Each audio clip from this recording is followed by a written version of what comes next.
밖에서 바라보는 날카로운 시선, 외부자들 지금 시작합니다. 자, 새 정부 출범으로 정신없는 와중에 오랜만에 근황이 전해진 한 분이 있습니다.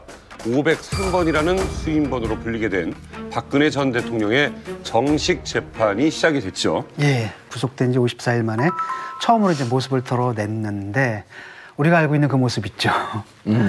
올림머리라든지 이런 게 사실 구치소에서 불가능하지 않습니까? 이러다 보니까 우리가 민낯을 본 거죠.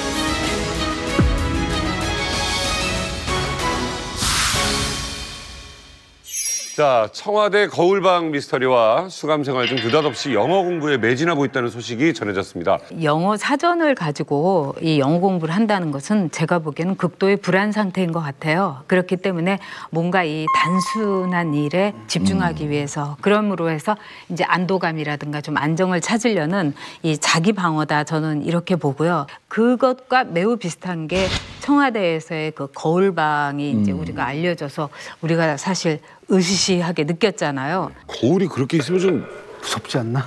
무섭죠. 아기 때는 내가 몸을 마음대로 안 움직여지잖아요. 그러니까 자기 몸을 파편으로 경험해요.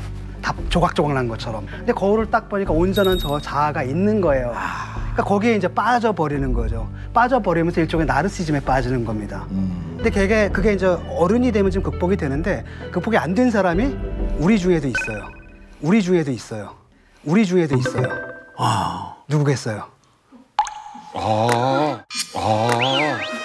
그러니까 이런 분들이 이제 깔때기를 하는 거울 안에는 완전한 자아가 있는 거예요. 나 빠져들다가 그냥 느닷없이 훅 들어오네. 완전한 자아가 있고 봉도사님과 농담을 하는 거잖아요. 귀엽잖아요. 왜 그래요? 농담을 하는 거고 남들이 그렇게 되면 자기를 비웃는 걸 알기 때문에 그걸 농담해서 자기 희화를 한단 말이죠.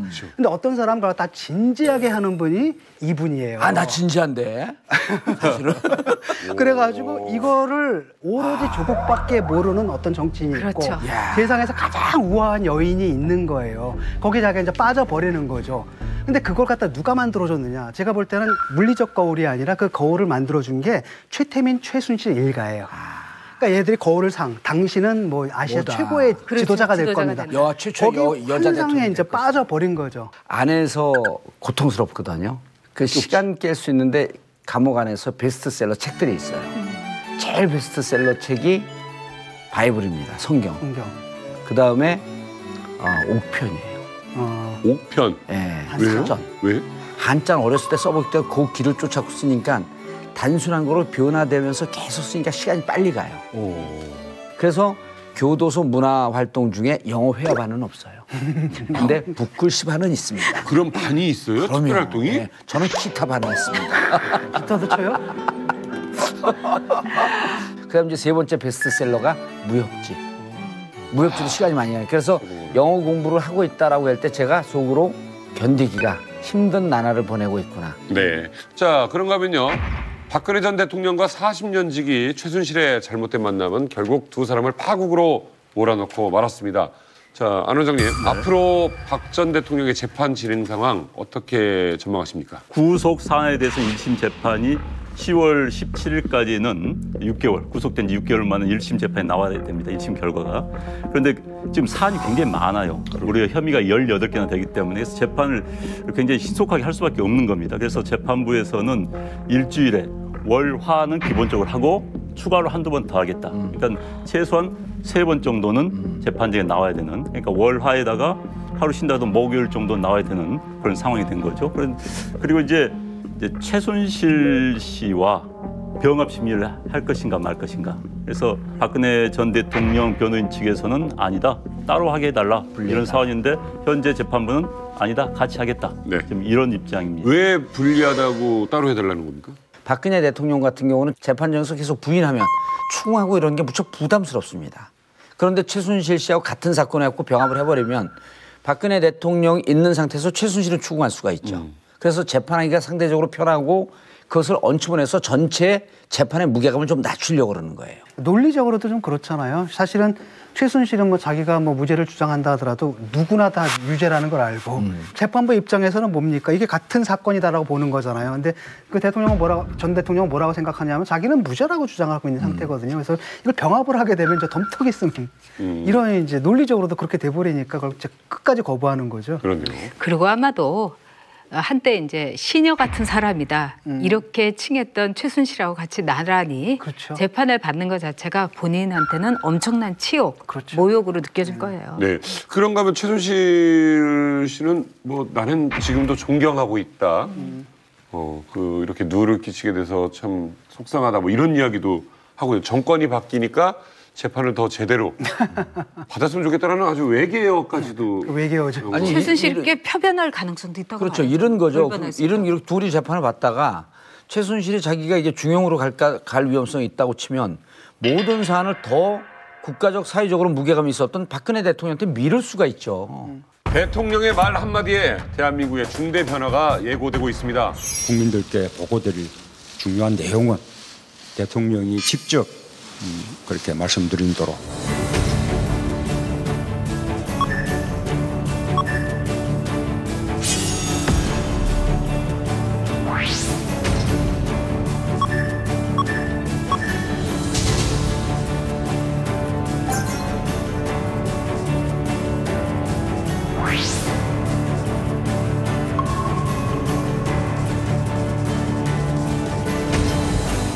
나라를 나라답게 만드는 대역사가 시작됩니다.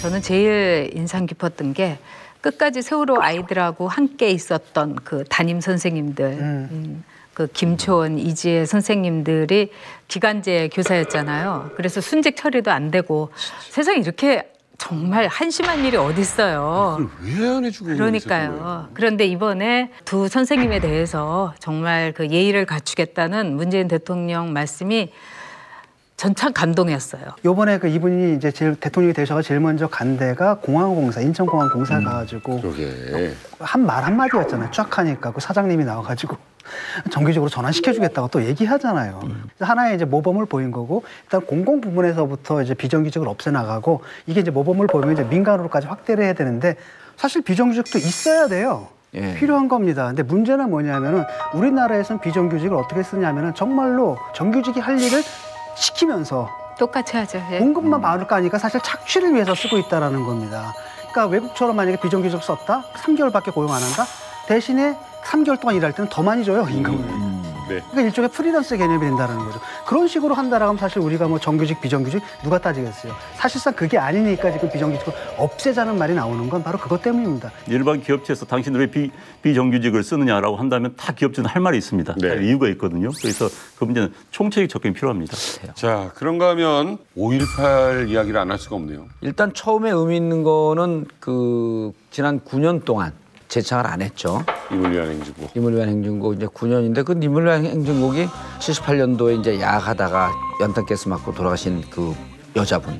그다음에 도청에서 마지막까지 사수하다 돌아가신 윤상원. 영혼 결혼식 때 나왔던 노래란 말이에요. 이게 우리나라에서만 불리는 게 아니라 지금 아시아 전체에서 불려요. 님을 위한 행진곡이요? 그렇죠. 오. 아시아 전체에서 좀 불리고 중국에서 중국말, 그러니까 찾아보면 중국말 버전 있고 다른 나라 말 버전들이 다 있어요. 거기서 이제 그걸 재창하는 장면에서 그것도 인상적이고 이제 그날 그 김소영 씨. 때로는 내가 태어나지 않았다면 아빠와 엄마는 지금도 참 행복하게 살아계셨을 텐데 하지만 한 번도 당신을 보지 못한 소녀가 이제 당신보다 더 커버린 나이가 되고 나서야 비로소 당신을 이렇게 부를 수 있게 되었습니다. 사랑합니다, 아버지.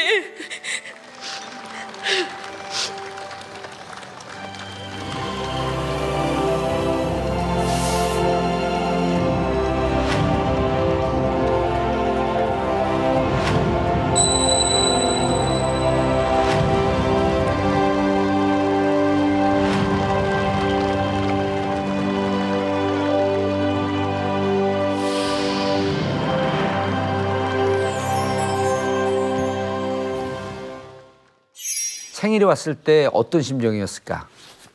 문재인 대통령이 시나리오에도 없던 행동을 한 거예요. 쫓아가갖고 악수하고 안아주고 그리고 손을 이렇게 뭔가 했더니 이따가 같이 참배하자 이랬다는 겁니다. 끝나고 같이 가서 참배를 했고 이건 뭐냐면 인간의 가장 기본적인 공감 능력, 가장 기본적인 감성이거든요.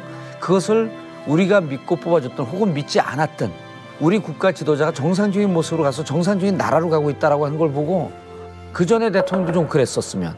그러니까 이제 그게 그동안 소소한 감동의 갈증을 느꼈던 겁니다. 대통령이 소소한 감동을 줄 수가 있는 거예요. 그 위치라면. 그런데 이제 앞선 대통령들이 특히 박근혜 대통령이 워낙 못했기 때문에 특히 박근혜 대통령 같은 경우는 이제 은둔의 불통이라는 이미지 특히 이런 것 때문에 이제 못했던 거기 때문에 반사적으로 솔직히 문재인 대통령 운이 굉장히 좋습니다. 앞 대통령이 워낙을 못했기 때문에 조금만 하다가 금방 티가 나는 거예요. 그래서 누구 우스갯소리로는 문재인 대통령의 선대위원장은 박근혜였다. 이런 이야기가 나올 정도로 벗고 커피잔 들고 다니는 거 당연한 거예요. 당연한 건데 워낙 전 대통령이 안 보였었기 때문에 와, 저 사람 대단하구나 이렇게 되는 거예요. 극렬한 콘트라스를 이루는 게 뭐냐면은 옷을 딱 벗는 거라 우리 전 작가님이 이거 씌워주는 장면 있잖아요. 그거랑 완전 콘트라스가 되는 거야. 주변에서 난리를 쳐가지고 끝까지 안 씌워주려다가 이제 할 수 없이 이제 방을 위해서 이제 제가 일어나서 이제 씌워주고 뭐 프레시 다 켜주고 막 이러는데. 우비 전 작가님 자료 화면이 또 나왔네요. 예. 5.18 기념식 어떻게 보셨어요? 말과 글이 되는 대통령을 너무나 오랜만에 그리고 그 대통령의 이 연설에 저는 사실 눈물이 났어요. 근데 저만 눈물이 난 건 아닐 거예요. 그리고 세월호의 그 현수막을 얘기하면서 5.18의 그 희생자가 4.16의 그 어머니에게 원통함을 안다. 내가 겪어서 안다. 그런데 무너지지 말아라. 그 얘기를 그 문재인 대통령의 입으로 듣는데 저도 조금은 죄책감을 덜었어요. 자, 또 하나 외교 통상 정책 관련해서도 여러 가지 움직임을 보이고 있죠. 각국 입장에서 본다면 한반도 문제가 워낙 중요하기 때문에 한국 전 특사들이 대우를 받을 수밖에 없는 겁니다.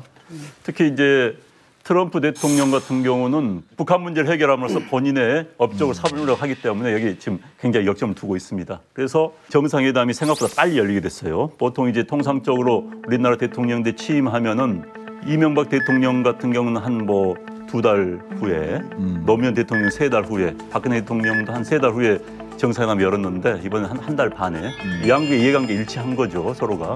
그다음에 이제 시진핑 중국 국가수석도 우리 특사를 만나서 굉장히 덕담을 많이 했어요. 또 시진핑 입장에서 보면은 한국의 진보 정권이 들어왔기 때문에 이제는 좀 자기적으로 끌어당길까 하는 그런 생각이 있는 거고. 그래서 한국의 외교가 굉장히 이제 대통령이 들어오면서 좀 활발하게 이루어지지 않을까 하고요. 그런데 저는 이제 이번에 그 문재인 대통령이 했던 행보 중에서 국방부 행보가 굉장히 인상적이었어요. 정부 부처 가운데 처음으로 이제 국방부를 갔었습니다. 물론 이제 본인의 안보에 대한 취약하다 이런 이미지를 불식시키려는 의도도 있었겠죠. 그러나 어찌됐든지 간에 국방부를 가서 북한에 대해서 적이라고 칭하면서 응징하겠다, 도발하면 강한 안보 메시지를 남겼어요. 근데 굉장히 인상적이었습니다. 특히 이제 나오면서 국방부 직원들이 환호를 했다는 거예요. 막 사인도 해달라고. 근데 국방부는 아시아 굉장히 모든 게 규율, 질서 집단입니다. 말도 안 되는 같은 할 수가 없는 거예요. 어떻게 막 박수를 칩니까? 그런데 이제 그런 모습들이 아마 국방부 직원들도 최근에 문재인 대통령의 행보 때문에 본인도 마음이 좀 풀렸다는 측면이 있었겠죠. 어찌됐든 문재인 대통령이 첫 정부 부처 손실로서 국방부를 가서 안보에 대한 그 본인의 이미지를 불식시키게 노력했고 좀 안도감을 줄 수 있다는 건 참 다행이라고 생각합니다. 북한이 미사일 발사했잖아요. 네. 미사일 발사하자마자 안보실장이 직접 보고하라고 하십시오. 이게 무슨 고치지 마라. 질타하는 것도 아니고 각자의 책임과 각자의 위치가 있는데 이런 걸 정상으로 돌려놓으려고 하는 노력이거든요. 그게 안보실장으로부터 보고를 받고 바로 벙커에 가서 대책회의하고 그게 한 40분 만에 후닥닥 이루어진 거 아니에요? 그래서 이런 모습을 보면서 안보에 대해서 이제까지 좀 의혹을 갖고 있었던 사람들도 좀 신뢰하는 쪽으로 가지 않겠느냐. 이번에 이제 그동안에 이제 우리 의자가 없었잖아요. 드디어 의자가 마련된 거고 그다음에 참 대우도 좀 파격적인 것 같아요. 중국 같은 경우에 우리가 뭐에 주목을 해야 되냐면 이해찬 특사가 갈 때 주한 중국 대사가 같이 들어갔어요. 그러니까 상당히 그 중국 쪽에서 이제 기대를 많이 하는 거죠. 그래서 하나의 굉장히 중요한 과제가 바로 중국 측에서 정권이 바뀌었기 때문에 굉장히 기대치가 높아졌어요. 근데 그걸 우리가 얼마나 따라갈 수 있느냐 그 문제를 조정하는 게 있겠고 설사 중국 측의 요구에 우리가 다 부응할 수는 없다 하더라도 그들을 얼마만큼 누그러뜨릴 수가 있는 그들의 분노를 네. 이게 굉장히 중요한 부분인 것 같습니다. 일본의 경우는 일본군 성노예하고는 별개의 문제로 한일 관계는 사실 언제나 이렇게 활발하게 오고 가야 돼요. 그런 점에서 다양스럽게 약간 생각해요. 분리시켰죠 그거는. 네, 그거는 네. 역사 문제고 네. 네. 투트랙으로 좀 딱 네. 분리시켰죠. 필요했던 일이에요. 또한 문재인 정부는요 취임 첫날부터 날선 검찰 개혁을 예고했습니다. 이 와중에 우병우 봐주기 수사로 논란에 휩싸였던 검찰과 법무부의 돈봉투 만찬 사실이 알려져서 공분을 사고 있습니다. 수사가 끝나면 자신들은 관행으로 이런 술자석을 마련하고 수사가 끝난 다음에 격려하는 것이다라고 이제 의미 축소를 하고 있잖아요. 근데 이제 여기서 저는 깜짝 놀란 게 그 9명이 돈봉투를 받거든요. 근데 돈봉투를 우리가 여기서 예를 들어서 돈봉투를 누구한테 경력을 받으면 그 자리에서 빼보지 않습니다. 이 돈봉투에 들어가 있는 액수가 노출되면서 그 중에 있는 사람이 하나라고 하는 게 드러난 거예요. 그러니까 검찰에서 아무 얘기를 못 하는 거예요. 그런데 왜 100에서 50만 원이라 그랬을까? 2명 이상입니다. 하나는 50 받았고 하나는 100 받았다는 얘기지 뭐. 왜냐하면 평검사가 한 명이 있었어요. 6명 중에 평검사가 하나 있었거든요. 50 받은 사람이겠네. 예, 그래서 저는 이게 이영렬 중앙지검장도 그렇고 안태근 검찰국장도 그렇고 그중에 있었던 내부자 고발이라고 하는 것 때문에 저항 못하고 바로 사표를 던지잖아요. 이게 감찰도 곧바로 들어간 거죠? 근데 감찰하라고- 사표 수리를 안 한 거예요. 왜냐하면 감찰에 들어가게 되면 사표 안 받아주거든요. 이게요. 안태근은요. 우병우 대학교 1년 후배입니다. 근데 이 검찰국장이라고 하는 게 얼마나 중요한 자리냐면 예산 담당하고 있죠. 인사 담당하고 있죠. 수사 기록을 담당하고 있습니다. 이렇게 전체 검찰의 수사 기록을 쭉 모아서 이걸 어디다 보고를 하냐면 민정수석에 보고하는 그 라인이에요. 그래서 민정수석이 검찰국장을 자파 라인을 심어놓으면요. 법무부 장관을 통하지 않고 검찰총장을 통하지 않고 검찰 전체를 장악을 합니다. 그런 자리인데 그래서 이게 왜 문제가 되냐면 양자의 이해가 딱 맞아떨어진 게 검찰국장 입장에서는 안태근 검찰국장 입장에서는 자기가 수사한 것을 내사자인데 피의자 신분으로 조사도 하지 않았기 때문에 조사 끝내준 거예요. 그러니까 이거는 수사를 끝내고 서로 축하하는 자리가 된 거야. 그런데 여기로 끝나지 않고 이영렬 중앙지검장은 지금 뭐가 돼 있냐면 참여정부 시절에 사정비서관 출신이에요. 그래갖고 지금 검찰에서 차기 검찰총장 거명되는데 거기에 한 명으로 이름이 올라가 있어요. 법무부 내에서 검찰총장 추천위원회가 있습니다. 이거의 실무를 총책임지는 자가 검찰국장이에요. 그러니까 이영렬 중앙지검장 입장에서는 야, 네가 다 하잖아. 나 좀 부탁할게. 내가 네 사건 잘 봐줬잖아. 이거 이렇게 되면 사전 매수죄에 해당하는 겁니다. 그러니까 이거는 쉽게 얘기해서 검찰 개혁을 들어가려고 하는 그 마당에 검찰 내부에서 핵폭탄이 터진 거예요. 이게 만약에 우병우 그 전 민정수석을 구속까지 시켜놓고 정말 깨끗하게 예. 수사해가지고 해서 이런 자리 마련했다라고 하면 아무도 문제 삼지 않을 겁니다. 수고했으니까 뭐 그냥 뭐 관계가 있는 자기들의 실체이고. 관행대로 경력금 이런 거 줄 수도 있는 건데 문제는 뭐냐면은 우병우만 딱 빠져나갔거든요. 그 다음에 우리가 늘 걱정했던 게 바로 그거잖아요. 검찰이 자기를 칠 수 있느냐 없느냐 결국 못 치고 그 다음에 뭐냐면 수고했다고 지금 해주는데 뭘 수고했다는 거야 도대체. 이제 높은 분들이 수사 끝나고 나면 수고했다라고 돈을 줘요. 뭐 회식비 정도 회식비를 이제 주고 이제 봉투에 넣어서 주는데 자기들끼리 한 이야기가 있습니다. 가장 이제 힘센 자리가 뭐냐? 서울중앙지검장, 대검 중수부장, 대검 공안부장, 검찰국장. 근데 여기서 이제 중앙지검장이 이번에 수사를 하고 나서 검찰국장을 만난 거예요. 예. 중앙지검장은 검찰국장이야 검찰의 과장 2명이 나왔습니다. 검찰 과장이 또 인사 담당이에요. 그러니까 검찰국장, 검찰과장, 그다음에 또 한 명의 과장이 나왔어요. 3명한테 100만 원씩을 준 겁니다. 이렇게. 정말 주고. 그랬더니 또 이 검찰국장은 자기도 돈봉투를 준비해 왔어요. 그래서 나머지 수사했던 부장들까지 와서 봉투를 줬는데 특히 안태근 이른바 검찰국장은 대사의 대상자였는데 어쨌든 수사 결과 혐의가 없음으로 돼서 끝났다.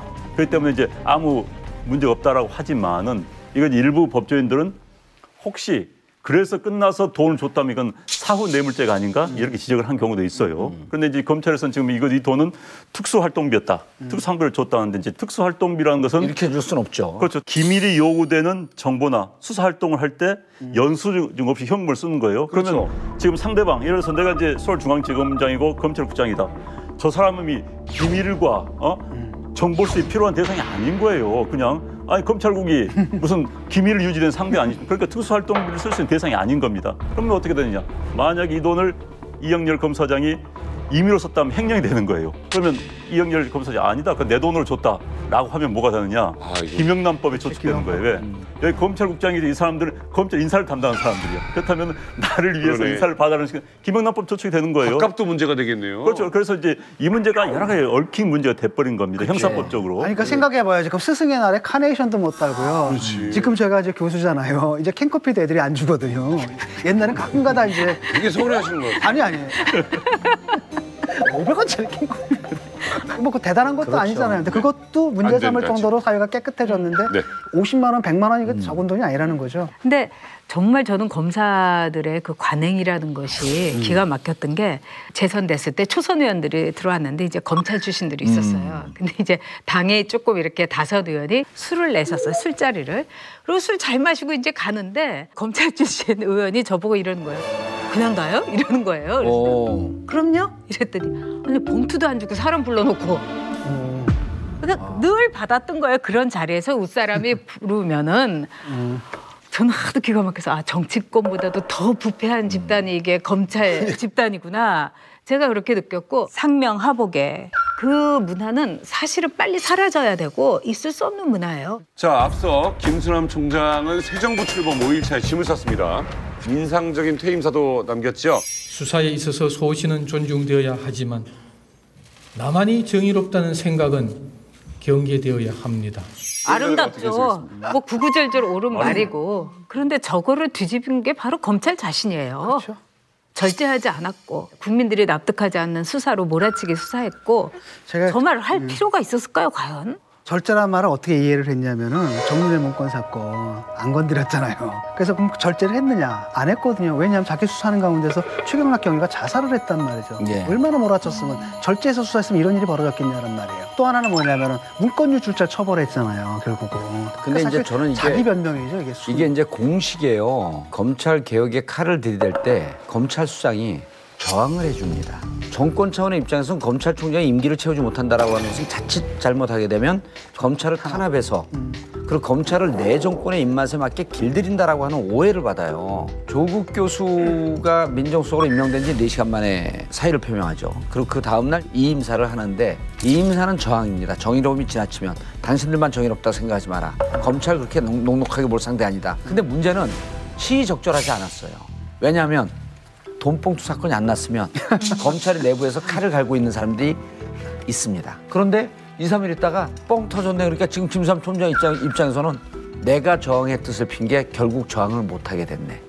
그러니까 김수남 총장 입장은 분명한 저항입니다.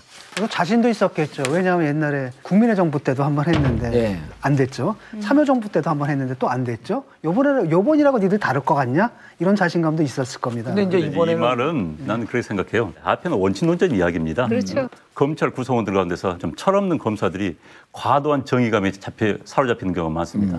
제가 검찰 출입 기자 시절에 1997년인가 한 8년쯤 됐을 겁니다. 검사 그런 이야기를 해요. 자, 관료들 수사해 보니까 대한민국 관료들 다 썩었다 이거예요. 응? 큰일이다 이거. 대한민국 나라 망하겠다. 우리 검찰 없으면 대한민국 망하겠다 이거예요. 야, 이 사람 봐라. 나도 젊은 사람이에요. 그래서 내가 그 사람한테 그런 이야기 해줬어요. 당신이 만난 관료들은 대한민국 관료 가운데서 최저지를 만나고 있다. 가장 고질의 괜찮은 관료가 당신 앞에 설 이유가 없다. 그래서 많은 검사들이 이제 열심히 하고 있지만은 일부 검사들 보면은 나 혼자만 정의롭다는 생각을 하고 있어요. 그런데 이제 이번에 김수남 총장이 했던 말은 검찰 개혁은 국민에게 도움이 되는 방향이 무엇인지, 공정성, 효율성을 담보할 수 있는지, 국제 형사법적 국제적 추세도 참고할 필요가 있다. 이걸 하고 싶은 이야기예요. 이걸. 검찰 개혁에 대해서는 아니다. 본인이 정말 떠나면서 구성원들한테 내가 이 정도 선을 하고 갔다. 보여주고 싶으면 다 이야기. 근데 저는 제가 보기에는 참 공허한 메아리가 된 거예요. 왜냐하면은 검찰의 의무로서 그 김순환 전 총장이 얘기했던 게 청렴 아니에요. 근데 돈 봉투 돌리고 복집에서 병력금 특수활동비로 나눠 갖고 정말 무색하게 된 거예요. 안 하니만 못하게 된 거예요. 그리고 개혁이라는 거는 어느 나라든지 이제 검경 개혁이 그 나라의 사회의 정말 그 개혁의 첫 순서거든요. 개혁에 대해서 이제 워커란 사람이 이런 말을 했어요. 개혁이라는 건 뭐냐? 유리로 만든 밑바닥에 투명한 배를 타고서 하수도를 따라가는 게 개혁이라는 거예요. 검찰 개혁 그거예요, 바로. 검찰 개혁이 이제 제일 강도 높게 얘기됐던 게 노무현 대통령 들어와서 검찰 개혁하자. 한나라당에서 찻대기 하면서 대선 자금 수사를 검찰이 하고 있었습니다. 안대희 중수부장이죠. 안대희. 네. 그때 대장금이 유행하고 있을 때인데 히트치고 있을 때인데 안대희 중수부장이 대장금 장금위를 지키는 지진이하고 같이 묘사가 되면서 안대희를 지진이라 그랬어요. 그러니까 그때는 검찰의 개혁에 칼을 대는 순간 정의로운 검찰을 탄압하는 게 됐습니다. 그래서 검찰 개혁에 정말 필요하다라고 노무현 대통령은 너무 잘 알았기 때문에 얘기를 했지만 국민적 정서는 야 대선 자금까지 수사하고 저렇게 정의로운 검사에 칼을 대? 이거에 대해서 부정적이었던 거예요. 근데 지금 어떻습니까? 우병우 건을 특검해야 된다라고 하는 국민적 분노가 적어도 7, 80%가 되어 있기 때문에 검찰을 개혁할 수 있는 절호의 찬스다. 그러니까 여론전을 펴서 국민들이 동의를 구하고 검찰 개혁을 가지 않으면 100% 실패합니다. 그 정도로 막강한 조직이거든요. 근데 이번에는 국민들이 동의하면서 여론을 타고 있어서 가능성이 높다. 이렇게 볼 수 있는 거죠. 의지가 중요해요. 지금 이제 최고 권력자의 의지가 중요한데 1998년도에 김대중 대통령도 검찰 개혁을 시했었습니다. 했죠. 그런데 김대중 대통령도 이제 검찰 개혁을 하려고 했는데 의정부 법조비리, 대전 법조비리가 터져요. 그런데 검찰이 엄청나게 심하게 조사를 한 겁니다. 그 당시에 이제 뭐 변호사한테 대접을 받았다는 유명한 뭐 심재륜 고검장이 양주 얻어먹었다 해가지고 막 날려버리고 이런. 그래서 이제 심재륜 억울하니까 뭐 소송까지 걸었었죠. 국민들의 기대치를 넘어선 칼을 휘두른 겁니다. 그래서 검찰이 검찰 잘하는데 무슨 개혁이야? 하면서 유야무야 넘어갔었어요. 사실 노무현 정부 때 민정수석 비서실장했던 분이 문재인 대통령입니다. 어찌 본다면 본인이 검찰 개혁에 실패했던 거예요. 민정수석이 했어야 되는 거 아닙니까? 그렇기 때문에 그 당시 실패에 대한 그 사례를 본인이 잘 알고 있을 거고. 반면교사가 있는 거죠. 그렇죠. 그래서 이제 이번에는 시스템을 만들어야 되겠다. 뭐 공수처라든지 수사권 문제라든지 해가지고 시스템을 만들면 이제 이런 문제 발생하지 않는 겁니다. 그렇지 않는다면 또 3년 후에 5년 후에 또 반복될 거예요. 이런 상황들이. 그러니까 분위기가 참 좋은 게 사실 이 상황이라는 게 촛불 시민혁명 때문에 된 거잖아요. 그렇기 때문에 그 이후로 이제 국민들이 바라는 그 기대치다라는 게 옛날하고는 전혀 다르고 지금 굉장히 기회가 참 좋은 거죠. 쉽게 말하면 대통령이 딱 볼 때는 평검사들이라고 한다면은 검찰 개혁에 찬성해 줄 줄 알았는데 그렇게 본 거죠. 오히려 저쪽에서는 바로 뭐였냐면 아주 조직의 그 하수인처럼 해서 똘똘 자기 조직의 그 이해관계를 갖다 옹호하는 걸로 나타났단 말이죠. 그게 상당히 좀 충격적인 장면이었고, 근데 지금은 좀 분위기가 좀 상당히 다른 것 같아요. 그때 저도 그걸 보면서 참 기가 막혔어요. 문재인 대통령이 운명이란 책에서 아주 통렬하게 비판을 해요. 그 젊은 검사들의 그 노회함이라든가 이 타락함에 대해서. 경악스러웠다 그랬죠. 네. 그래서 문재인 대통령은 아마도 제가 보기엔 한 수 위일 거라고 생각해요. 지금의 그 검찰들이 머리 쓰는 것보다는. 예. 그러니까 박근혜 정부가 뭐 이제 특별 감찰관 이제 만들고 여러 가지 제스처 썼지만 그렇지만 그건 어디까지나 보여주기 위한 거였고요. 박근혜 정부 내각에서 국무총리부터 시작을 하고 검사 출신들을 그냥 쫙 그 포위를 했잖아요. 정말 그 퇴행했다. 완전히 국민을 협박하고 위협하고 정치인들한테는 입에 재갈 묶이는 거죠. 네. 네. 서영재 전 중앙지검장이 누굴 위한 검찰인가 그런 책을 썼어요. 거기 보면 공감이 가는 구절이 있었는데 검찰총장, 서울지검장, 대통령 이건 하나의 운명 공동체다. 사실 이제 정치인들이라는 게 그렇죠.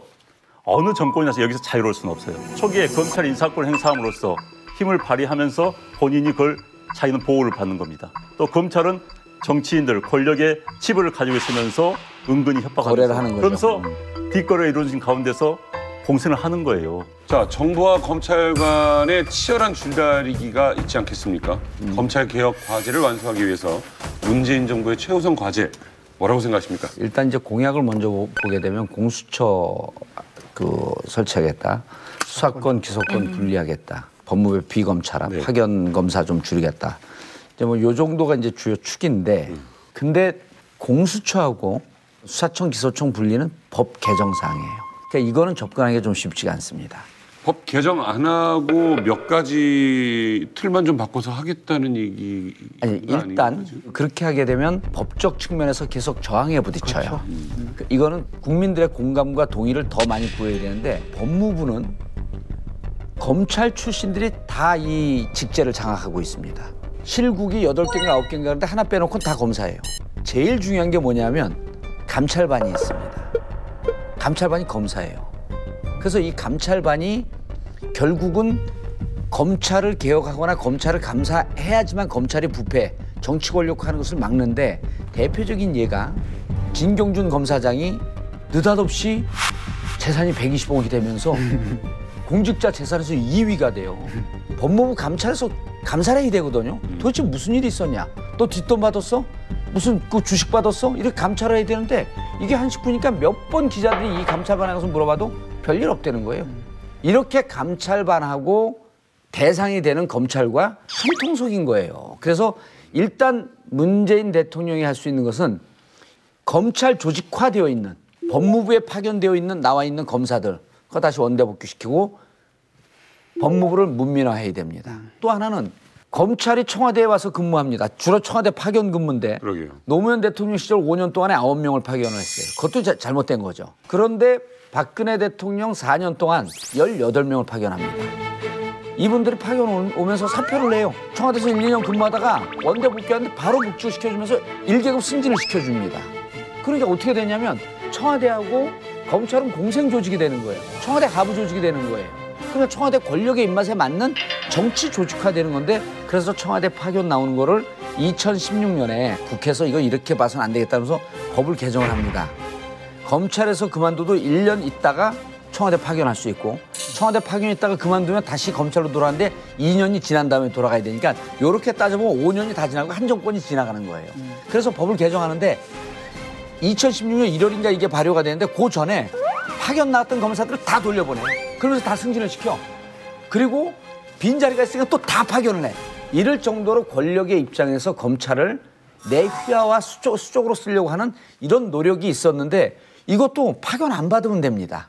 정식적으로 민정과 검찰총장을 통해서 정보 공유하는 것. 여기까지만 하면요. 국민들이 박수 보냅니다.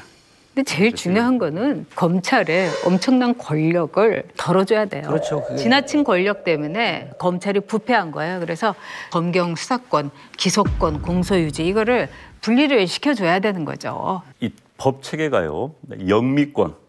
영미권에서는 검사의 권한이 굉장히 약합니다. 상대적으로. 그래서 경찰이 독립된 수사권을 다 가지고 있어요. 그런데 우리는 대륙법적 체계 하에 있습니다. 그러니까 일본이나 독일 체계죠. 여기는 이제 검사의 권한이 좀 더 강해요. 그러나 어찌됐든지 간에 전 세계에서 검찰이 수사권과 기소권을 완전 독점하고 있는 데는 대한민국밖에 없습니다. 과거에는 수사 개시권과 종결권을 검찰이 다 가지고 있었어요. 그러나 이제 이명박 정부 때 개시권만은 경찰이 좀 일부 부여했습니다. 그러다 보니까 이제 경찰이 수사는 개시할 수 있지만 모든 수사의 종결은 검찰의 지휘를 받아야 되는 겁니다. 특히 이제 기소 독점권 모든 기소는 검찰이 해야 되는 거예요. 할 수 있는 거예요. 해야 되는 겁니다. 헌법적으로. 그렇기 때문에 이 부분에 대한 조정, 특히 이제 수사권을 경찰에게 넘겨가지고 검찰을 견제할 수 있게 만들어줘야 하는데 지금 우리는 그런 시스템이 전혀 안 돼 있어요. 그다음에 이제 영장 청구권 같은 경우도 우리는 줘야 되는 거 아니냐라고 이제 주장을 하고 있습니다. 근데 이건 좀 문제가 좀 복잡해요. 경찰에게 영장 청구권 주려면 개헌을 해야 되는 거예요.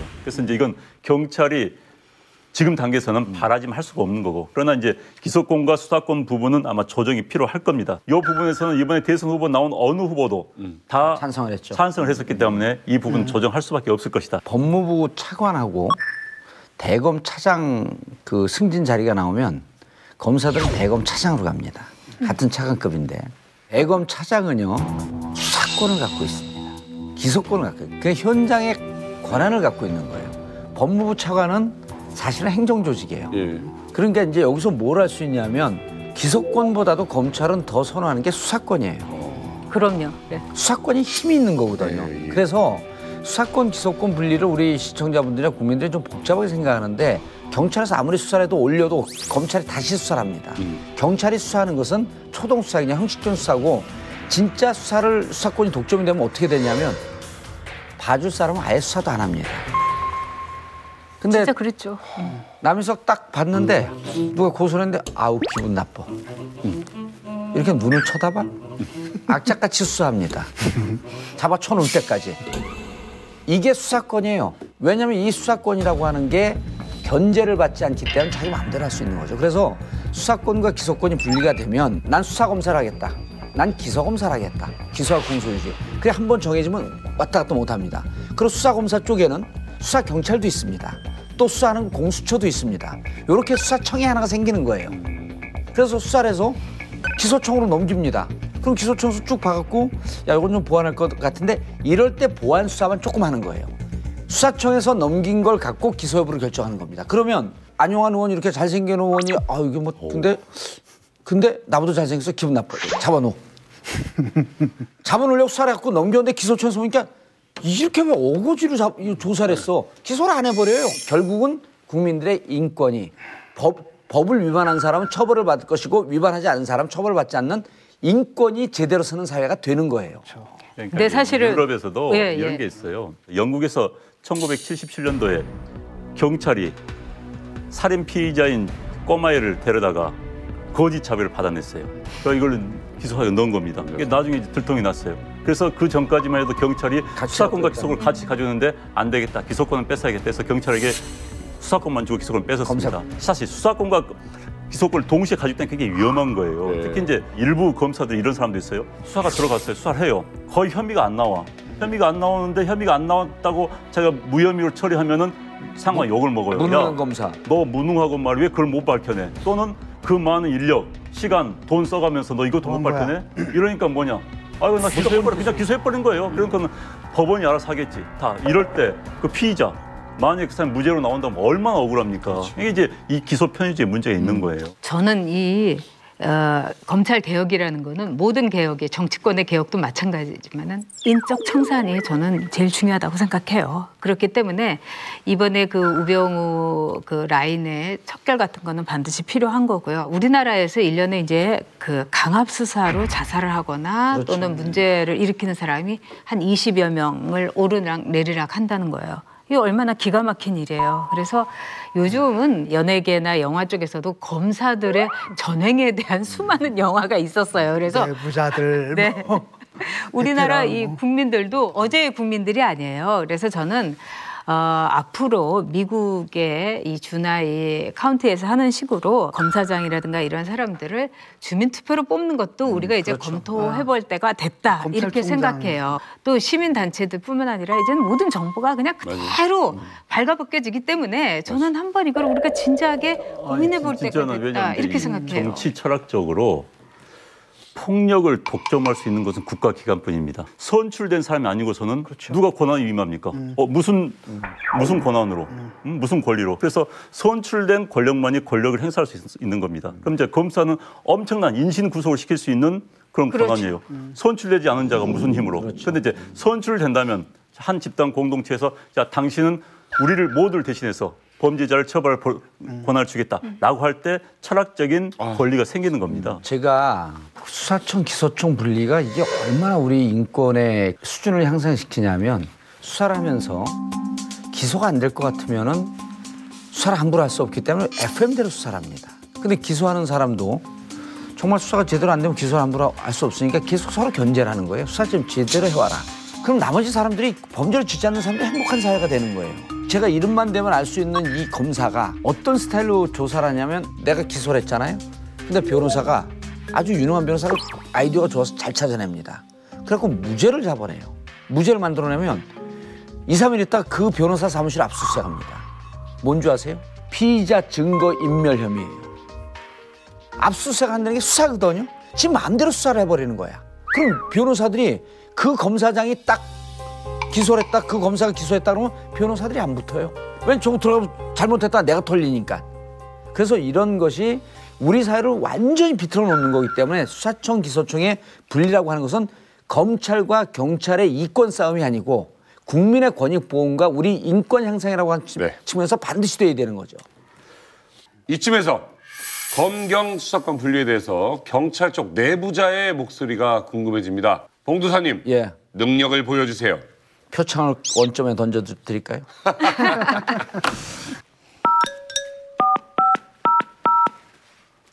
연주자, 연주다, 연주. 여보세요. 여보세요. 네. 정봉주입니다. 네, 안녕하세요. 예. 고생 많이 하셨어요. 아, 고맙습니다. 예, 표창 던지느라고. 표창원 의원님. 네. 의원님 별명이 요즘 빨간 구두 신은 표창원이라고.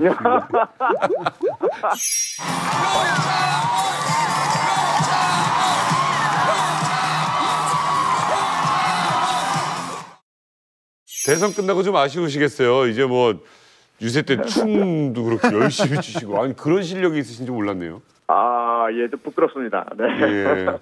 그 경찰대 교수 출신으로서 문재인 정부의 검찰 개혁 성공을 위해서 할 일이 참 많으실 것 같습니다. 어떤 준비를 하고 계십니까?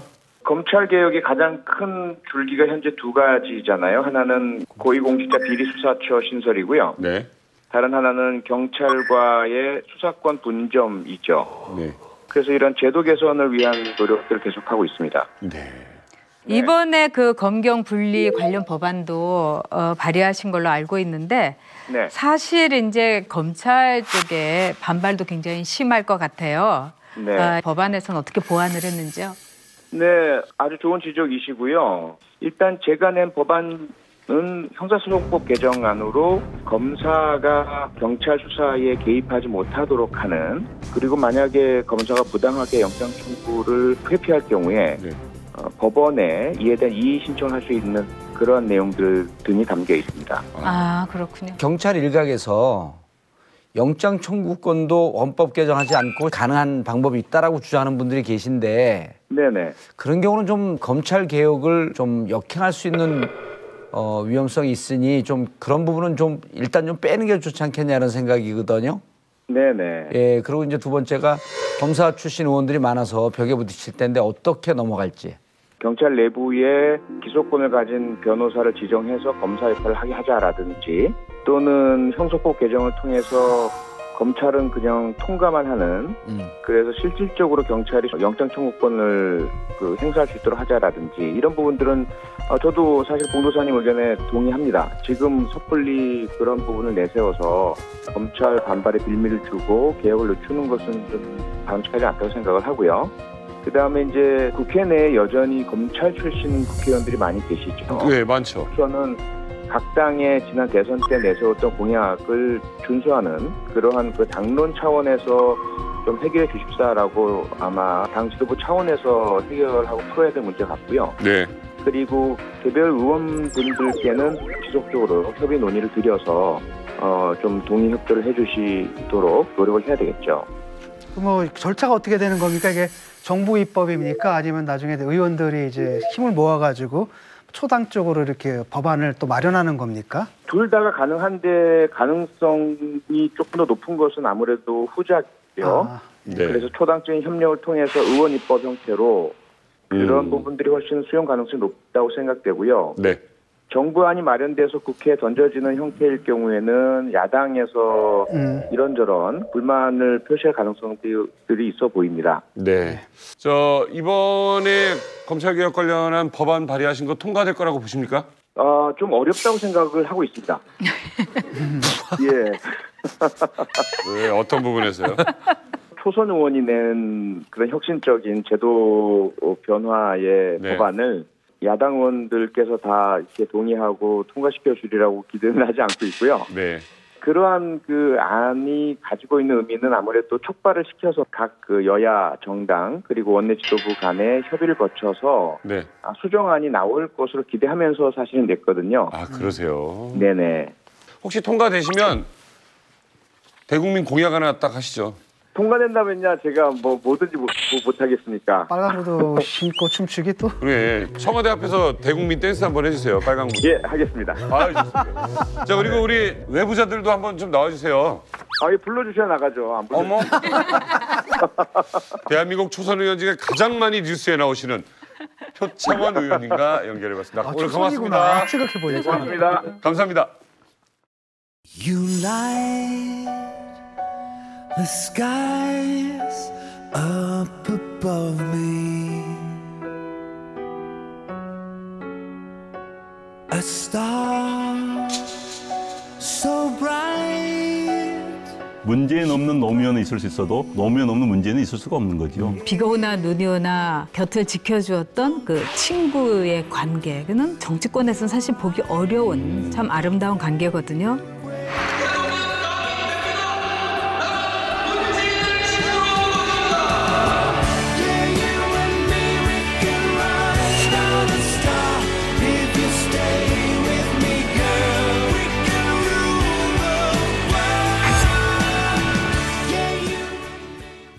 조국 민정수석이 지난해 이런 일침을 했었다고 합니다.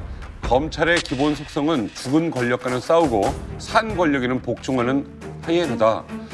좀 과격한 표현인 것 같기도 한데 정윤회 문건의 재조사 가능성을 언급한 것도 같은 맥락 같습니다. 자, 실제 경찰이 사건 재수사에 들어갔다고 하죠.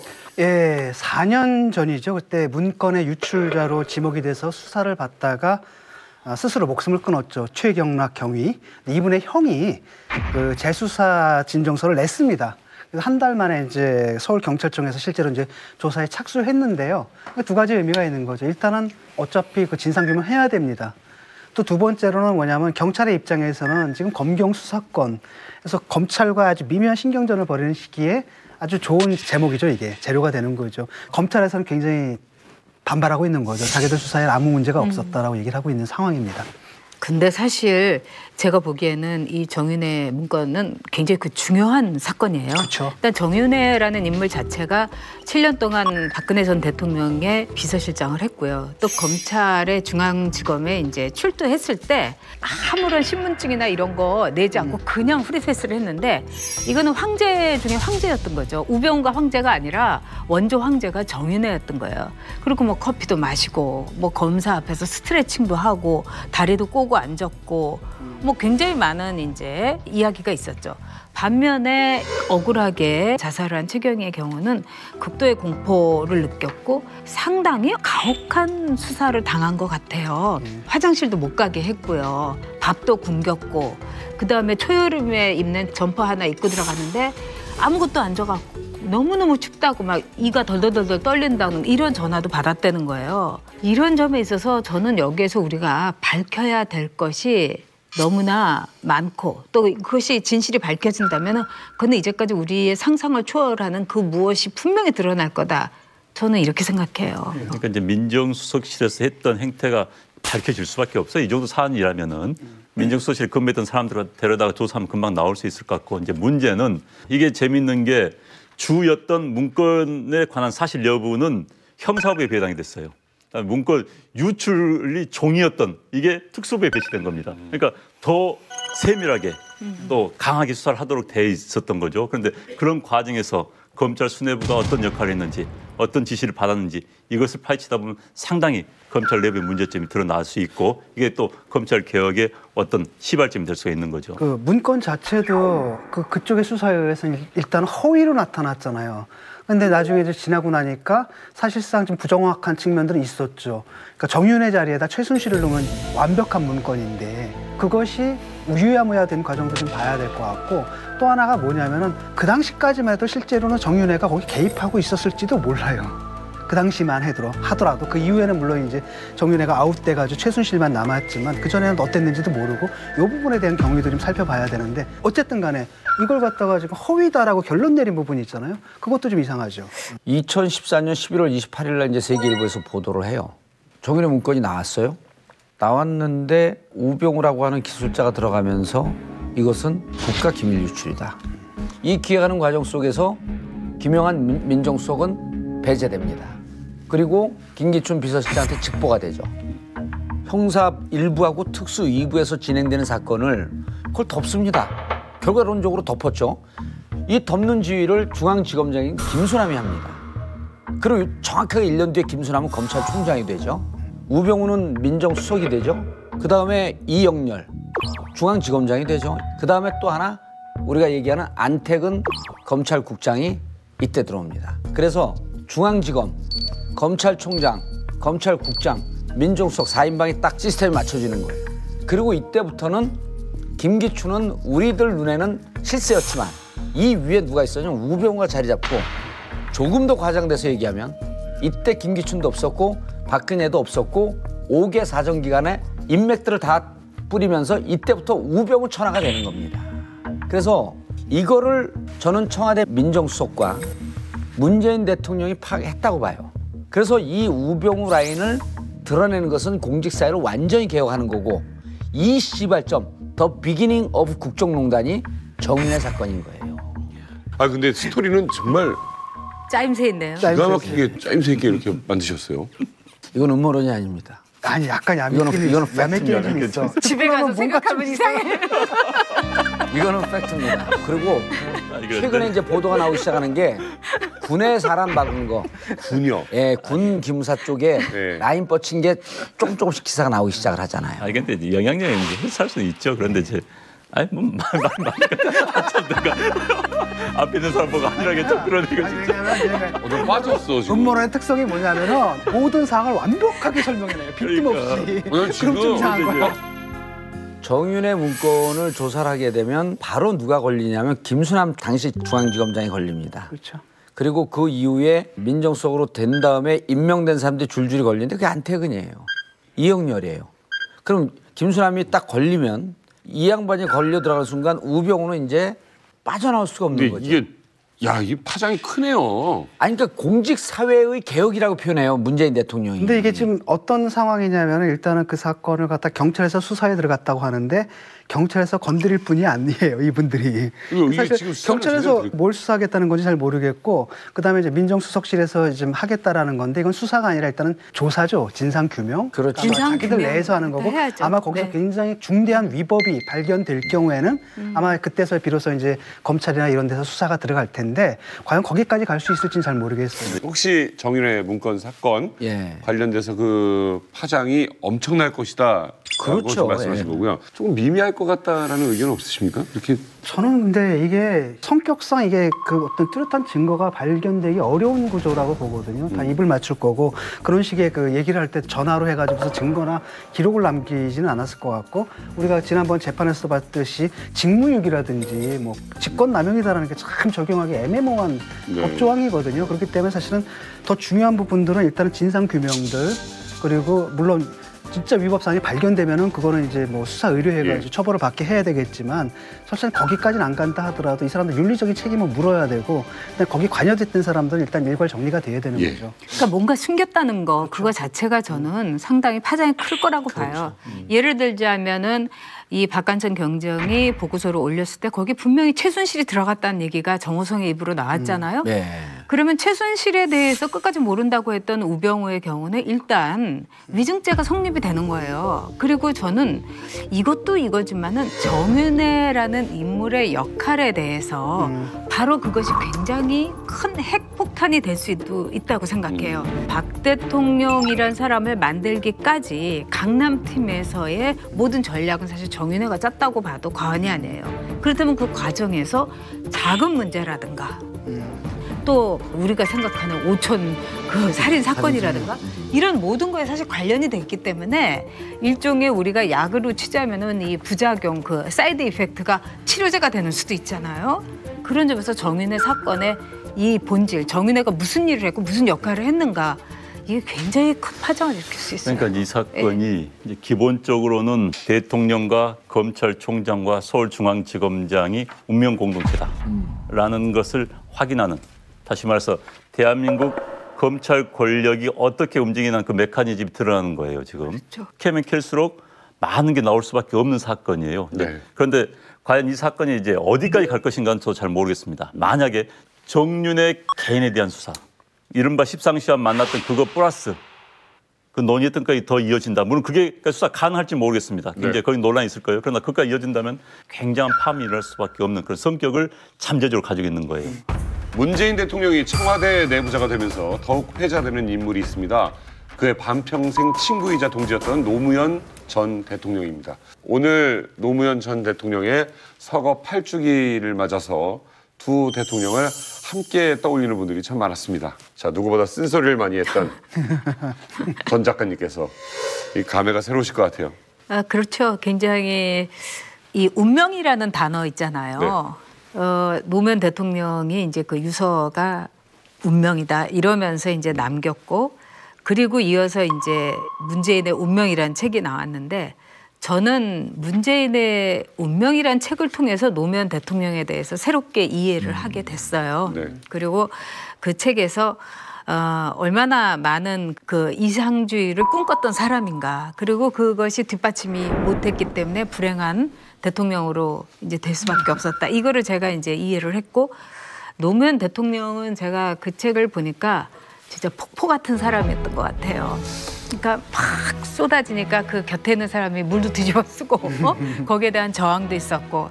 근데 이제 문재인 대통령의 경우는 분수대 같은 분이구나. 그러니까 사람들이 이렇게 옹기종기 모여가지고 보기도 하고. 지금 사람들이 이제 문재인 대통령의 첫 출근 때 말하자면 그 부인 김정숙 여사가 입은 옷 색깔하고 권양수 여사가 입은 옷 색깔하고 비슷하다 하면서 그걸 떠올리려고 하는 거는, 아, 사람들이 노무현 대통령을 참 보고 싶어 하는구나. 어쩌면 이제 우리가 볼 수 없는 사람을 가끔은 그 동생을 찾아가서 보기도 하고요. 진짜 비가 오나 눈이 오나 잘 되나 잘못되나 곁을 지켜주었던 그 친구의 그 관계, 그는 정치권에서는 사실 보기 어려운 참 아름다운 관계거든요. 특수 관계죠. 문재인 없는 노무현은 있을 수 있어도 노무현 없는 문재인은 있을 수가 없는 거죠. 그래서 오늘의 문재인은 노무현이 있었기 때문에 가능했던 거고, 그렇기 때문에 그 그늘에서 못 벗어나고 있는 것도 사실이고, 저는 벗어나야 된다고 봅니다. 문재인 대통령과 노무현 대통령 성품이 굉장히 다른 사람이에요. 제가 만났던 이미지는 한 번은 굉장히 격정적이고 정서적이고 그런 분이라면, 한 번은 굉장히 이성적이고 차분한 스타일 자체가 완전히 다르다. 또 다르기 때문에 두 사람이 친하게 지내는지도 모릅니다. 노무현 대통령을 제가 3번 정도 뵀나요? 한 번은 이제 인터뷰를 하는데 딱 하다가 질문이 좀 마음에 안 드셨나 봐요. 아, 이거 인터뷰 되게 못하네. 질문을 바꿔버려요. 자기가 대답을 하시는 거예요.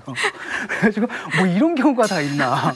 녹취를 했잖아요. 그 출판사에서 그냥 내려고 그랬는데, 그 노무현 대통령 같이 얘기를 하잖아요. 아무 문제 없어요. 굉장히 서민적인 언어고 이해하기 쉬운 언어로 하는데, 글로 쓴 거 보면 이게 이렇게 나가서는 안 되는 거예요. 그래가지고 밤새 가지고 다 문장을 고쳤던 기억이 납니다. 그래서 대통령 전이었습니다. 그렇죠. 그 후보 때죠. 근데 노무현 대통령 같은 경우 일단 역동적이잖아요. 그리고 임기응변에 굉장히 강해요. 어떤 우연에도 맞설 수 있는 분이고요. 그렇다 되치기 할 수 있는 승부사 기질이 굉장히 강한 분입니다. 그러다 보니까 단점이 뭐냐, 뭔가 불안해 보인다라든지 단점들도 있었던 거고. 근데 반면에 이제 문재인 그 대통령 같은 경우에는 굉장히 안정적이세요.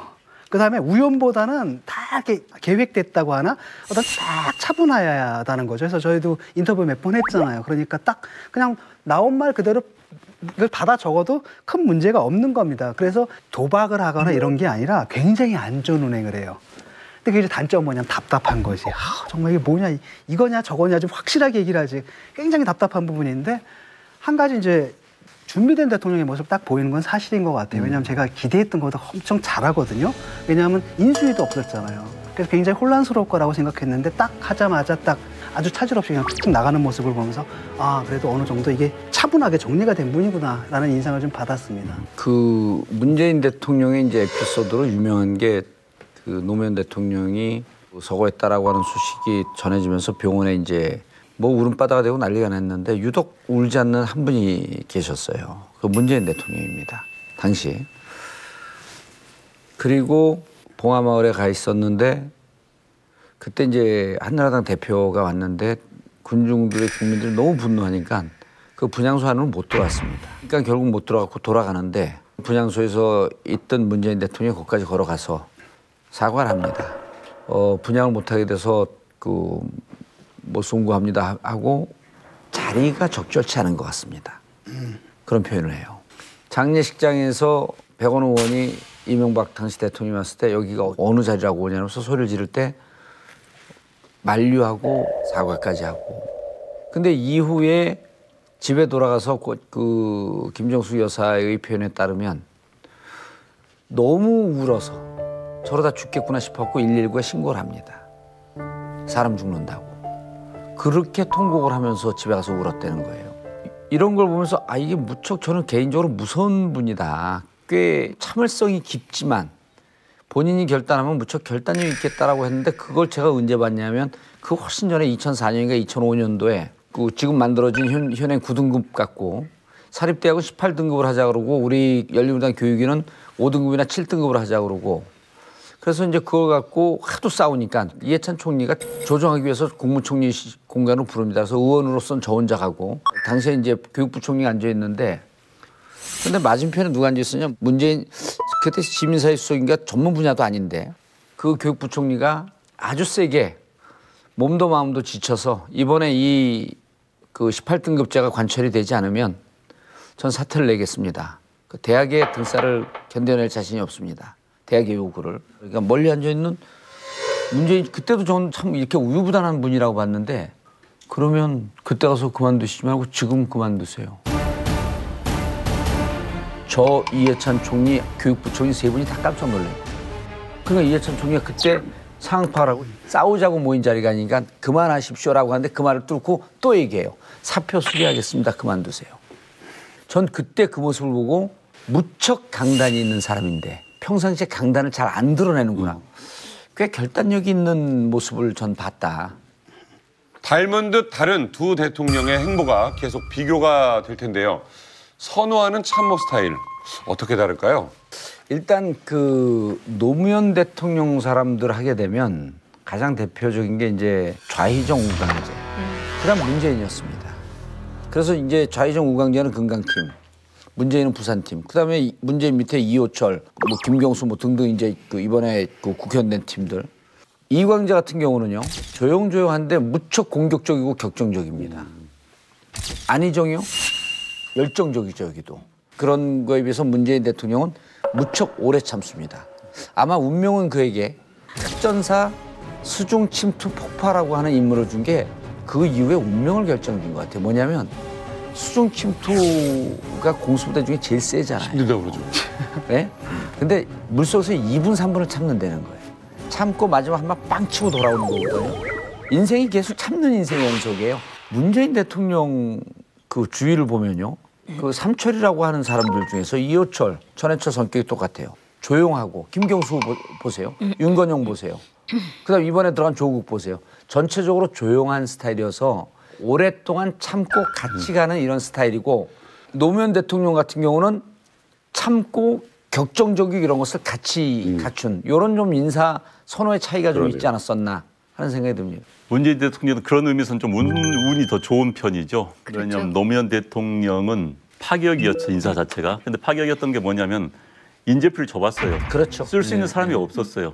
그러다 보니까 뭐 30대 말 40대 초에 젊은 사람들 다 썼는데 30대가 다 비서관이었죠. 네, 그러니까요. 30대 비서관이면 사실 정부 부처로 하면은 지금 뭐 5급 빨라봤자 4급 정도밖에 안 되는 친구들을 데려다가 1급 비서관을 줬으니까. 그러니까 인재풀이 적었기 때문에 또 하나는 뭐 코드 인사도 있었고요. 그런데 이제 문재인 대통령은 그들이 10몇 년 지나가지고 성숙이 된 겁니다. 그렇죠. 그들이. 그래서 그 사람을 다시 쓸 수 있게 된 거예요. 쉽게 말해서 과거 정부에서 시행착오를 겪으면서 맞습니다. 어느 정도 연륜이 생기고 경험이 생긴 사람들 쓸 수 있었다는 거. 그래서 지금 예를 들어서 그 당시 국정과제 비서관이었던 김수현 이번에 사회수석이 됐죠.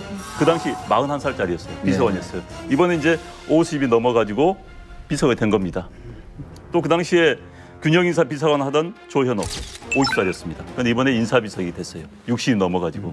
그러니까 그 당시 40대, 50대 초반 했던 그런 사람들이 경험을 쌓아가지고 이제는 비서관에서 수석을 맡을 수 있다는 것은 문재인 대통령 입장에서 보면 인재풀이 넓어졌고 경험된 사람을 쓸 수 있었다. 그럼 굉장히 장점이라 할 수 있죠. 그리고 또 한 가지는 이제 아마 여러분 기억나실 거예요. 매일 비난받았던 게 그 코드 인사. 그래가지고 한편에서는 아니 대통령이 코드에 맞게 사람 쓰는 거 그것까지 시비를 거느냐 이런 문제도 있었고 또 다른 한편은 자기 코드에 맞는 사람들만 쓰다 보니까 이게 독단적으로 변한다. 그래서 사실은 이게 젊은 사람들이고 뭐 그 정의감이 넘치고 이러다 보니까 어떤 생각이냐면 우리는 개혁의 주체고 뭐 나머지는 약간 개혁의 대상이다라고 하면서 약간 독단적인. 그래서 그게 나중에 이제 뭐가 나오냐면 이른바 싸가지론 이런 걸로 가버렸단 말이죠. 근데 이번에 이제 이분이 그 사람들을 쓰는 걸 보게 되면 자기 캠프 인사들 오히려 자기한테 가까운 사람들은 오히려 멀리 하고요.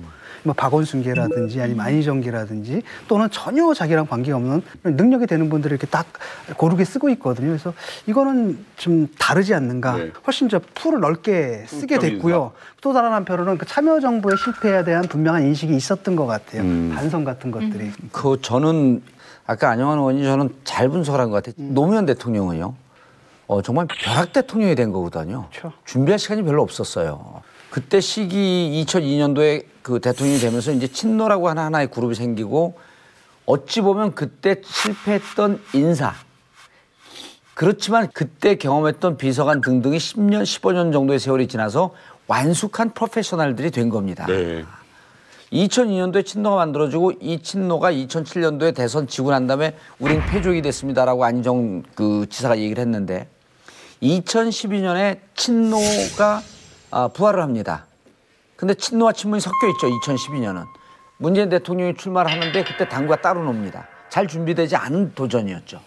언제 새로운 프레임으로 완전히 탈바꿈을 하냐면 2016년도 총선이에요. 표창원 있었죠. 국정원 출신의 김병기 있죠. 박주민 의원 있죠. 조응천, 그다음에 이재정 변호사, 손혜원 의원.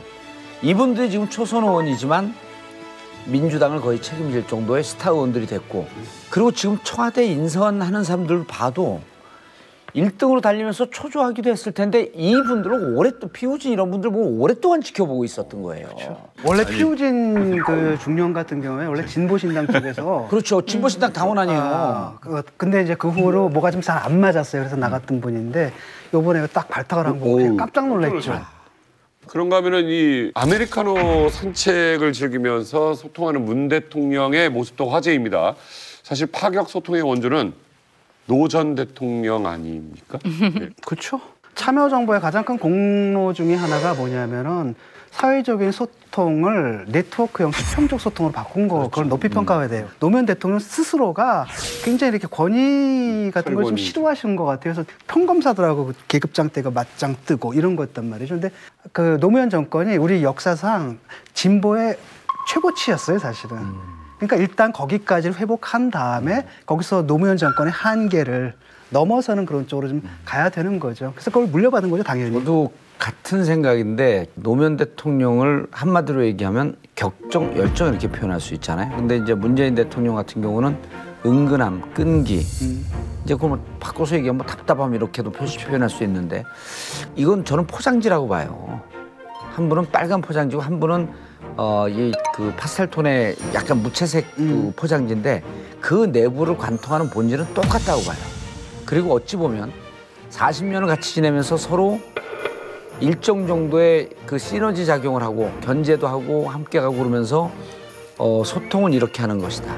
노무현 대통령이 맞담배 피면서 소통을 하지만 문재인 대통령은 맞담배는 피지 않지만 본인이 담배 안 피니까 비서실로 근무하고 비서동에 있고 이런 등등이 국민들이 가장 원하는 정말 우리와 똑같은 수준에 있는 소통하는 대통령. 네. 이런 점에 있어서는 같지 않겠냐 이렇게 저는 그 문재인 대통령이 근대파 한번 들어볼게요. 네? 근대파 두 명. 말씀하세요. 노무현 대통령하고 문재인 대통령은 아주 다르다고 생각해요. 네. 특히 문재인 대통령한테 제가 보기엔 굉장히 좋은 점이 있어요. 일단 비주얼이 참 좋아요. 제가 계속 이런 말을 해서 참 그런데 이 사실 미국의 대통령 중에서 레이건 대통령이 비주얼이 좋잖아요. 영화배우 출신이고. 그래서 대통령이 그냥 나오면은 그거 자체로 미국 사람들이 기분이 좋아진다는 거예요. 텔레비전에 대통령 모습이 나오면. 그렇기 때문에 우리 국민들이 당분간은 참 기분 좋게 텔레비전을 볼 수 있게 만드는 거. 이것도 대단한 소통이라고 생각해요. 비주얼 커뮤니케이션. 아니 근데 얘기 안 했어. 근데 얘기. 근데 뭔가 좀 비판을 해야 되는데 너무 하다 보니까 너무 지쳐만 했어. 이런 이미지 좋습니다. 그런데 이제 지금부터 박근혜 대통령 다른 모습 보여주려면 기자들 앞에 서야 됩니다. 그렇죠. 프랭클린 루스벨트 대통령은 일주일에 2번 정도 기자 앞에 섰습니다. 네. 그다음에 일주일에 서너 차례 의원들 데려가고 토론했어요. 집단 토론을.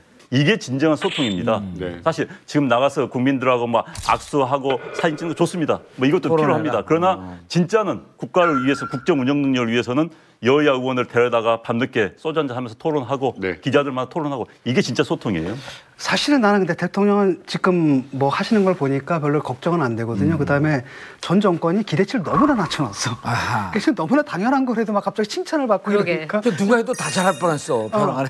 한편 문재인 대통령은 지난 2월 우리 외부자들과 전화 통화에서 참여정부는 성공했습니까? 실패했습니까?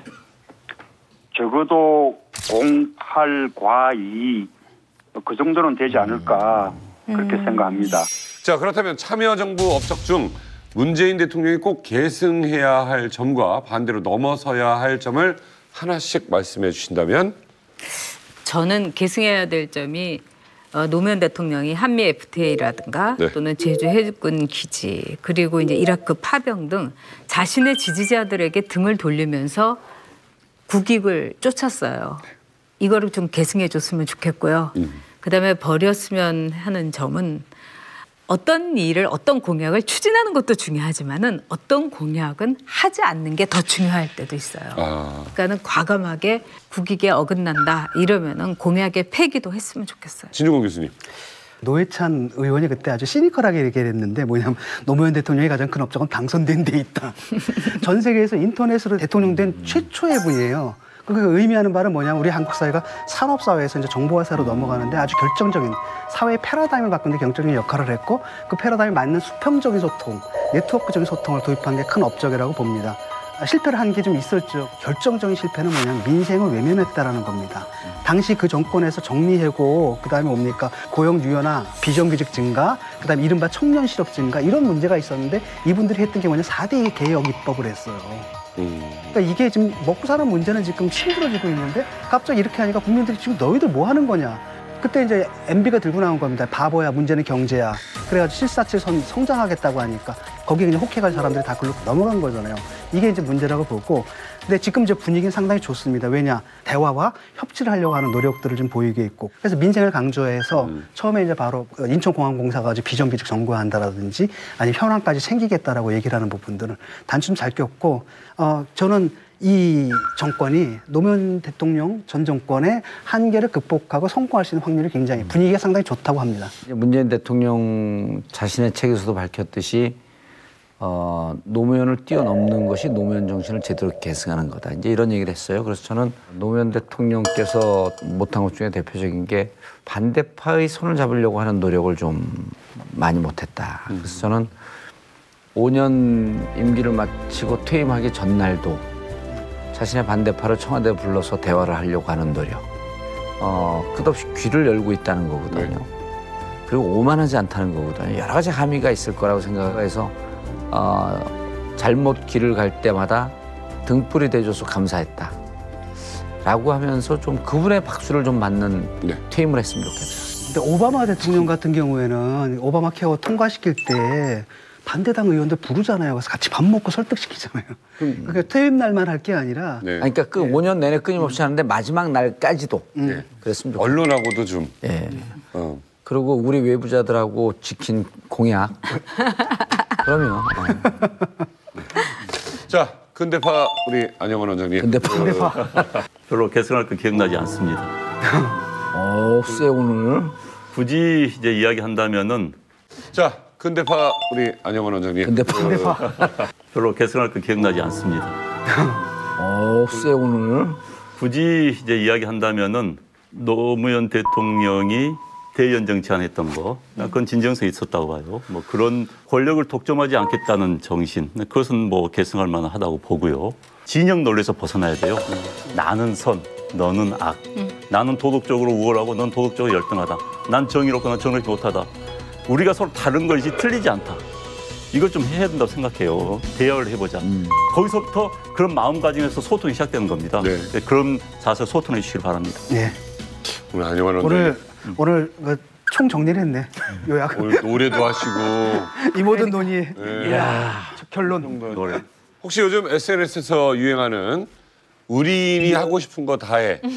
라는 댓글 혹시 아십니까? 자, 그런데 한편에서는 인의를 향해 Do not 리스트가 화제가 되고 있습니다. 절대 혼밥하지 마라. 전용기 세워두지 마라. 기업인 독대하지 마라. 등등 전 정권의 실패를 답습하지 말라는 국민들의 바람이 담긴 것입니다. 자, 우리 외부자들에서 새 정부에 바라는 Do not 리스트 하나씩 말씀해 보시죠. 5년 안에 모든 걸 다 하려고 하지 마라. 편가르게 하지 마라. 쓰담쓰담, 토닥토닥. 현황판 만들지 말라. 왜냐하면 현황판을 만들게 되면 자꾸 공무원들 뭐 다그치게 되잖아요. 그러면 이제 공무원들이 성과 위주, 그래프 위주로 일을 하니까 그러니까 결론적으로 그거예요. 5년 안에 다 할 생각하지 말고 차근차근 그냥 토대만 놔라. 네. 후계자 안 만들려고 하지 마라. 본의 아니게 본인은 노무현 대통령의 후계자 된 거거든요. 많은 정치적 학습을 받은 거예요. 그렇죠. 그래서 이 정권 내에 여든 야든 정치적으로 열어놓고 많은 사람들이 정치적 학습을 받을 수 있는 기회를 열어놔야 되는데 정치적으로 크는 사람들을 계속 견제했던 게 지난 정치의 과정이에요. 나오는 사람들 꺾지 말고 계속 좀 키웠으면 그러니까 후계자를 만들지 않지 말아라. 잘했어. 저도 하나 하겠습니다. 사면 남발하지 마라. 이거다. 나 입장 바꿀게 이걸로. 아니 절대로 사면 안 되겠다. 절대 사면 안 돼. 사면 벗고는 민정수석 중요하지. 내 민정수석 친구야. 내가 하지 말라 그래야지. 사랑이 잘 안 돼. 떠올려봐도 피부를 부비고 안아봐도 입술을 맞춰도